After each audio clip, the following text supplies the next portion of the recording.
Problem কি? হ্যাঁ, তোমার মোবাইলে এত মেয়েদের নাম্বার কেন?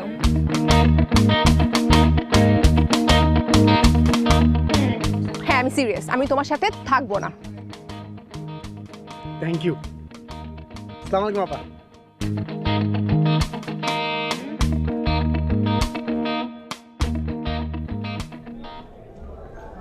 এই যে তোমরা প্রত্যেকটা মেয়ে আমার সবসময় খালি ইস্যু খুঁজে, তোমরা একটা ইস্যু পেলে সেটাকে চুলের মধ্যে চাপাতে চাপাতে এত বড় করে ফেলো।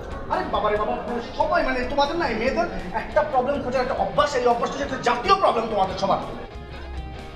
তুমি আমার উপর চিল্লাচ্ছ কেন? তুমি আমাকে বলো, আমি যদি দেখতে গুড লুকিং হয়ে থাকি, স্মার্ট দেখি, এটা কি আমার প্রবলেম? মেয়েরা যে আমার দিকে তাকায়, এটা কি আমার প্রবলেম? হ্যাঁ, এই যে তুমি যে আমার দিকে তাকানো, এইটাও কি আমার প্রবলেম? তা আমি এখন কি করবো? গিয়ে প্রত্যেককে গিয়ে বলবো প্লিজ আমার দিকে কেউ তাকাবেন না, এটা বলবো আমি সবাইকে? আমি? আরে পুরো বাদ দাও, তুমি আমার কথা শোনো আগে। নিজেকে এখন কি মনে হয় জানো? নিজেকে আমার একটা কমপ্লেন বক্স মনে হয়। হ্যাঁ, সকালবেলা মনে হচ্ছে প্রতিদিন একটা কমপ্লেন লেটার আসলো, বিকালবেলা পুরো বক্সটা ফুল ফিল হয়ে গেল। কমপ্লেন করার স্কোপ না দিলেই পারো। করবো না তো, আর এই ধরনের কোনো স্কোপে আমি কাউকে দিব না। এই জন্য তো পুরো কমপ্লেন বক্সে তালা মেরে ফেলেছি। তালা মারানো, নো কমপ্লেন নো পেইন।